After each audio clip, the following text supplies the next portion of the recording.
The Routeworks handlebar bag. Is it worth the hype? Better yet, is it worth the price? Let's check it out. The handlebar bag is the brainchild of a group of riders based in Rhode Island. Suffering through the cold winters and the fact that they live in Rhode Island where literally nothing happens, this group designed and over-engineered their idea of the perfect handlebar bag. Getting the plans ironed out, they took their ideas to Kickstarter, where it caught on and became a major success. Fully funded in 6 hours kind of success. This bag is a petite 3.2 liter bag that tipped my scales at 1.5 pounds. That's about 3 Big Macs ready to go. For everyone outside America, that's 684 grams. While not exactly a porker, it is a bit heavy for what it is. The small dimensions do help it fit nicely in a drop handlebar with room left over for your hands. It does look a little small on the wide flat bars of a modern mountain bike though. The handlebar bag does have a few tricks under its lid that helps it stand out from the rest of the bags out there. First, it is easily removed from your bike. The bag comes with an aluminum mount that hugs your handlebars nice and secure. Mount the mount, move the cables out of the way and plop the bag onto the mount and flip the switch underneath and the bag is ready to go. To take it off, it's as simple as flip, lift and go. There's also a handy shoulder strap built into the bag. Second, sold separately are handlebar nubs. These screw in the side of the bag and can be used to attach things like lights or bells that people won't hear anyway because they have earbuds in.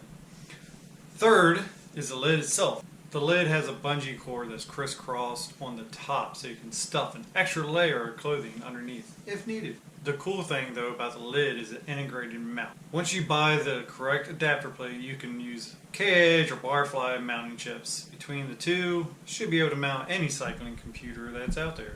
Or if having your cell phone out front is more desirable, Routeworks partnered with Quadlock so you can use the system as well. Makes it easy to pop your phone off and take a picture for the gram. In the main compartment itself, I get excited as a woman that's wearing a dress that has pockets. Seriously, ask a woman about a dress having pockets and watch her eyes light up.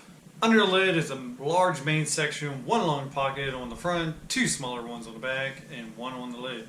There are also 2 smaller pockets on the outside, but if you're using the handlebar nub, they are a little hard to get into. Personally, I keep a small multi-tool on the outside of one that doesn't have the nub over it. I keep a battery bank in the front pocket, my wallet in one of the back pockets, with my keys in the other, and lastly, various charging cables in the one on the lid. I love to be organized, so this is pretty awesome. The main pocket, while not huge, does hold enough. I have stuffed plenty of snacks in there with extra gloves and my phone.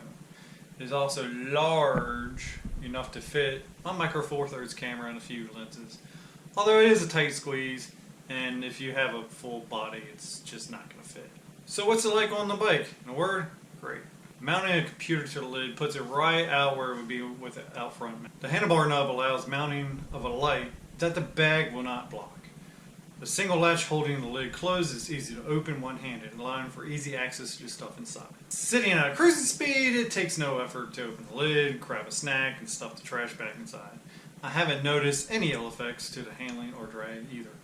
With that said, I am not one to shave my legs trying to gain any aero advantage possible, so, your results might vary. Is it all rainbows and unicorn farts? Well, no, of course not. The bag is water resistant, but not waterproof. I have spent an entire day in light rain, mist, and while nothing was wet per se, things were a little bit moist. The Routeworks stuff does have a bit of a rattling problem as well. I've seemed to fix this with tightening down the screw on the bottom of the clamp. I also stuck a piece of my leftover tape from my ghetto tubeless, Gorilla tape, right where the lid is, kind of tore it off to fit. It doesn't affect the way the lid closes, and last time I took it out, I haven't heard any rattling. Recently, Routeworks introduced their out front mount that uses the same mounting bracket as the bag. A little goofy looking, let's be honest. It's easy to put on, change out, use the same computer mounting chips or Quadlock as the bag. This at least shows that the Routeworks is still innovating their system. Personally, I use the out front mount on my mountain bike and the bag on my gravel bike, but if I decide to take the mountain bike packing, I can at least switch out the mount for the bag. Or if I want to race the gravel bike, I can take off the bag and stick on the mount. So is it worth it? Well, that just depends. Currently the bag is nearly $180. They do have bundles that you'll save a little bit if you get the out front mount and the bag, but it's still pretty pricey, over $200, which is nearly the same price, if not more. Some of the bikes I've had over the years. This product is for those that like premium products and know that you have to spend some money to get premium stuff. While there are other bags out there that are cheaper, smaller, lighter, larger, this one checked off everything I was looking for with the least amount of compromises. So what's the pros? It's easy to put on, take off, and switch out. You can mount a light without the bag blocking the beam. Organization and a place to mount a bike computer or phone. Cons. It's price. It's hard to get around the price. Not waterproof. The size, it might be a little too small for some. And a lot of the accessories, like the little mounting chips, you have to pay extra for. So it starts to nickel dime a little bit. Would I buy it again? Yes, without a doubt. Would I recommend it to somebody else? Well, that just depends. As long as you're fine with the price, definitely. I love this thing. I use it all the time. To me, it was totally worth it. So let me know what you think. Is this bag for you, or you just can't get past the price or some other issue? Make sure to like, subscribe, and as always, I'll see you next time.